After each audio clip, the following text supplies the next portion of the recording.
ఈ అసెంబ్లీ వ్యవహారంలో వైసీపీ అయితే ప్రీ ప్లాన్డ్గానే ఇది అంతా చేసినట్టు అనిపిస్తోంది. ప్రతిపక్ష హోదా గురించి ఇప్పటికీ స్పీకర్ని అడగడం, కోర్టులో కూడా ఈ అంశం ఉంది. సో రాదు అని తెలిసి వెళ్ళి దాన్ని అడుగుతున్నారు. సో మళ్ళీ బయటకు వచ్చిన తర్వాత వెళ్ళను మళ్ళీ అసెంబ్లీకి అన్నదానికి మా ప్రతిపక్ష హోదాపై ప్రభుత్వం ఏమి స్పందించట్లేదు, అందుకే మేము అసెంబ్లీకి వెళ్ళము అని చెప్తున్నారు. సో మరి దీన్ని ఎలా చూడవచ్చు? అలాగే దీనిపై పవన్ కళ్యాణ్ గారు ఇప్పటికే స్పందించి ఈ 5 సంవత్సరాల్లో మీకు ప్రతిపక్ష హోదా రాదు అని చెప్పి క్లియర్గా చెప్పడం జరిగింది. సో ఏం చెప్తారు మీరు దీని గురించి? ప్రతిపక్ష హోదా ఎవరిని అడిగాడు? గవర్నర్ని అడిగాడా? గవర్నర్ ఇస్తాడా?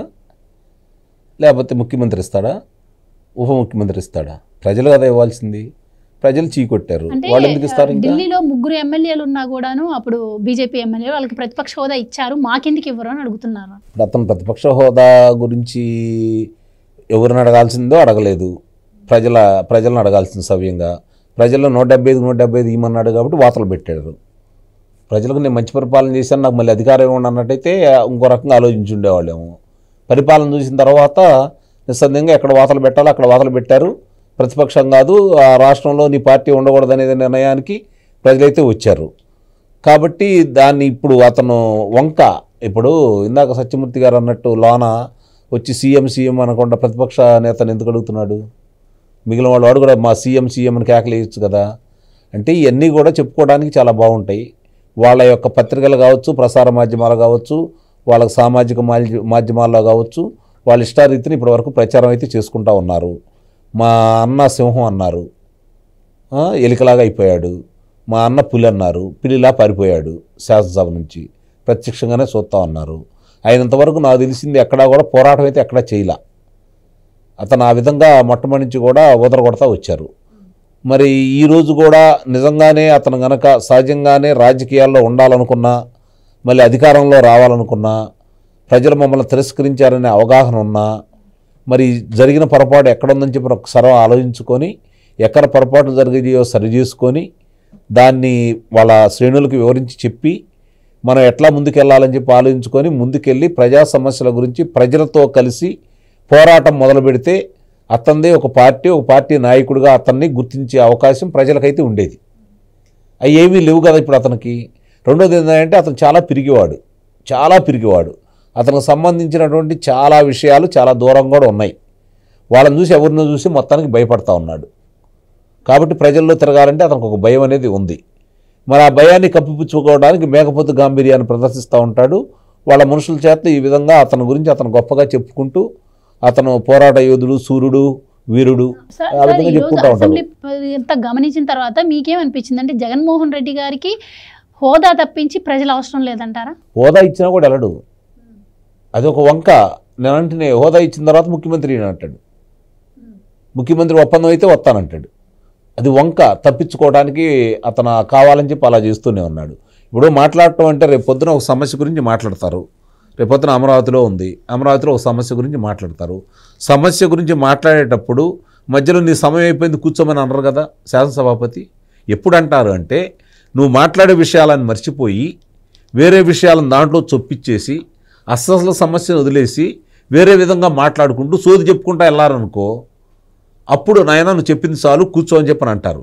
నిజంగా ఆ సమస్య గురించి మాట్లాడి నిజంగా సమస్య అంత మంచిదైతే నువ్వు చెప్పే విషయం విడమర్చి చెప్పేంత వివరణ నీలో ఉంటే అది సావధానంగా ప్రజలకు అర్థమైద్ది, లేదా శాసనసభ్యులకు అర్థమైద్ది. దీన్ని మన యొక్క శాసనసభ్యులు కూడా వినాలి, మన ప్రభుత్వానికి అది ఒక మంచిది, వాడు చెప్పే మాటలు మనం వినాలనే భావన కనుక శాసనసభాపతికి వస్తే ఆయన కొనసాగించమని చెబుతాడు కదా. మిగిలిన వాళ్ళు ఎవరైనా అడ్డుపడన్నా కూడా ఉండండియా మంచి మాటలే చెబుతున్నాడు కదా, మనం దాన్ని తప్పుగా అర్థం చేసుకుంటే ఎలా కొనసాగిద్దామని చెప్పి చెబుతాడు కదా. ఇప్పుడు ఇంకోటి 11 మంది దాదాపు ఈ యొక్క 41, 42 దాని మీద ఇప్పుడు మాట్లాడాలా. ప్రతి దాని గురించి అడగొచ్చుగా, ప్రతి దాని గురించి ఒకడే ఇతనే నిజంగా అడగొచ్చు కదా, దాని గురించి మాట్లాడొచ్చు కదా. అంటే అప్పుడు ముఖ్యమంత్రి ఒకసారి వివరణ ఇస్తాడు, ఆర్థిక మంత్రి ఒకసారి వివరణ ఇస్తారు, వ్యవసాయ శాఖ మంత్రి ఒకసారి వివరణ ఇస్తారు. ఇట్లా వాళ్ళ శాఖలకు సంబంధించిన వాళ్ళు ఒక్కోళ్ళు వివరణ ఇస్తారు. అందరినీ నువ్వు అడగొచ్చు కదా, ఆ అవకాశం నీకు ఉంటుంది కదా. మరి ఆ విషయం కూడా తెలియకుండా ఇష్టారీతిగా మాట్లాడుకుంటా ఏది అంటే అతనికి మనస్ఫూర్తిగా శాసనసభకు వచ్చి అక్కడ ఉన్నటువంటి చంద్రబాబు నాయుడు గారిని, పవన్ కళ్యాణ్ గారిని, లోకేష్ బాబు గారిని, అనిత గారిని, అట్లాగే శాసనసభాపతిగా వ్యవహరిస్తున్నటువంటి అయ్యన్న పాత్రుడు గారిని కావచ్చు, రఘురామకృష్ణరాజు గారిని ఎదురుగా చూసి మాట్లాడే ధైర్యం అతనికి లేదు కాబట్టి, పిరికివాడు కాబట్టి అతను ఈ విధమైనటువంటి మాటలు మాట్లాడుతున్నాడు అనేది సుస్పష్టం. అందుట్లో ఎలాంటి సందేహం అక్కర్లేదు. మేకపోతు గాంభీర్యాన్ని ప్రదర్శిస్తున్నాడు అతను. అతను భయపడుతూ తన భయాన్ని వ్యక్తం చేస్తే ఇంకా అబాసు పాలవుతానని చెప్పని, నేను ధైర్యంగా ఉన్నాను, నేను పోరాడతాను, మీరు మా ఎంట ఉండండి అని చెప్పని అన్నాడు. అతనికి కొంత అర్థమైంది కాబట్టి చివరి వరకు నాతో ఉన్నవాళ్ళే నా వాళ్ళు అనే భావనకు వచ్చాడు. అంటే వీళ్ళు ఉండరని అతను ఒక నిర్ణయానికి వచ్చాడనేది స్పష్టంగా అర్థమైపోతానే ఉంది. అతనికి తెలుసు, వీళ్ళకి తెలుసు. ఈరోజు అతను కనుక రాకపోయినట్లయితే చాలామంది వచ్చిండేవాళ్ళు కూడా. ఇది కూడా గమనించుకోవాలి. అందుకోసమనే వచ్చాడనే విషయాన్ని మర్చిపోవద్దు. ఇక్కడ అతను రాను అని చెప్పి తీర్మానం చేసుకున్న తర్వాత కొంతమంది లేదు మేము వెళ్తున్నాం, మీ ఇష్టం, మీరు తేల్చుకోండి అంటేనే వచ్చాడు. అంతే తప్ప అతను రాలా, జ్ఞానోదయమే రాలా. రెండోది ఏంటంటే ఈ వచ్చిన సందర్భంగా 60 రోజులు తప్పించుకోవాలనుకుంటున్నారు. నాకేదో చిన్న సందేహం కూడా ఉంది సత్యమూర్తి గారు. అంటే నాకు కొంతే తెలుసు, పూర్తిగా అవగాహన ఉంటుందని నేనైతే అనుకోను. ఈరోజు పనిదినం కాదండి శాసనసభ. అవునండి, అవును సార్. ఇది గమనించుకోవాలి. ఈరోజు పనిదినం కాదు. మరి పని దినాల్లో వచ్చినప్పుడే కదా అతను పరిగణలో తీసుకుంటారనేది నాకు చిన్న అనుమానం. జగన్మోహన్ రెడ్డి గారికి ఈ విషయం తెలియకనే వచ్చారంటారా? తెలియకే వచ్చాడు. మరి ప్రకటించేశారు కదా ఆల్రెడీ, నేను రేపటి నుంచి రానని. ఇంకేంటంటారు పరిస్థితి? మరి ఇంకా మరి ఇప్పుడు చూడాలి. ఇప్పుడు అదే కొంచెం మళ్ళీ రేపొద్దున ఇదే రఘురామకృష్ణరాజు గారు చూసారా, మేము చెప్పినా కూడా మీరు వినలేదు, గతంలో 27 పని దినాలు అయిపోయినాయి, ఇంకా మిగిలిన 33, ఇప్పుడు ఇది 21 రోజులు ఏదో చేద్దాం అనుకుంటున్నారు కదా, 15 రోజులు దొరుకుతాయి, ఈ కూడా లెక్కేసుకొని మీకు ఇన్ని రోజులు సమయం ఉందనుకోండి, అప్పుడు 4 గడుచుకొని మళ్ళీ రావడానికి అవకాశం ఉంటుందేమో. మరి ఇన్ని అంశాలు అంటే ఇవన్నీ కూడా తెలియదు కదా అతనికి. తెలుసుకోవాలన్న కోరిక కానీ, మంచి చెడు గురించి విశ్లేషణ చేసుకునేంత వివేకం కానీ అతని దగ్గర ఎటు లేదు. కాబట్టి మనకి ఇవాళ కొత్తగా ఏం కాదు దాని గురించి మాట్లాడుకోవడానికి. జగన్మోహన్ రెడ్డి గురించి ఎంత తక్కువ మాట్లాడను. కాకపోతే నేనేమైతే కోరుకుంటున్నానంటే, నా యొక్క అభిప్రాయం ప్రకారం అతను శాసనసభకు రావాలి. శాసనసభకు వచ్చిన తర్వాత ముందుగా ఒకసారి నువ్వు రానైనా నీకు ఎలాంటి అవకాశం ఇస్తాం చూపిస్తామని చెప్పని అతనికి నీ ఉదయం ప్రారంభం కాంగంలోనే మిగిలిన వాళ్ళు ఊరు మాట్లాడకుండా, ఎవరో అడ్డుపడకుండా, అతను ఎవరో ఆటంకం కలగకుండా నువ్వు ఏ విషయం గురించి మాట్లాడాలనుకుంటున్నావు, నీకు సమయం ఇస్తున్నాను మాట్లాడమని చెప్పాలా. కరెక్ట్గా 10 నిమిషాల లోపు కనుక అతను అంటే అతను తప్పులన్నీ మాట్లాడకుండా ఆ రోజు కనుక మాట్లాడగలిగితే నిస్సందేహంగా అతన్ని కొనసాగించవచ్చు. ఎట్టి పరిస్థితుల్లో కూడా మాట్లాడే అవకాశం అతను లేదు, మాట్లాడకూడదు లేడు. కాబట్టి అతను చేసిన తప్పులు అతనే చెబుతాడు. నా ఉద్దేశం ప్రకారం అయితే అతను చేసిన తప్పులు అతనే చెబుతాడు.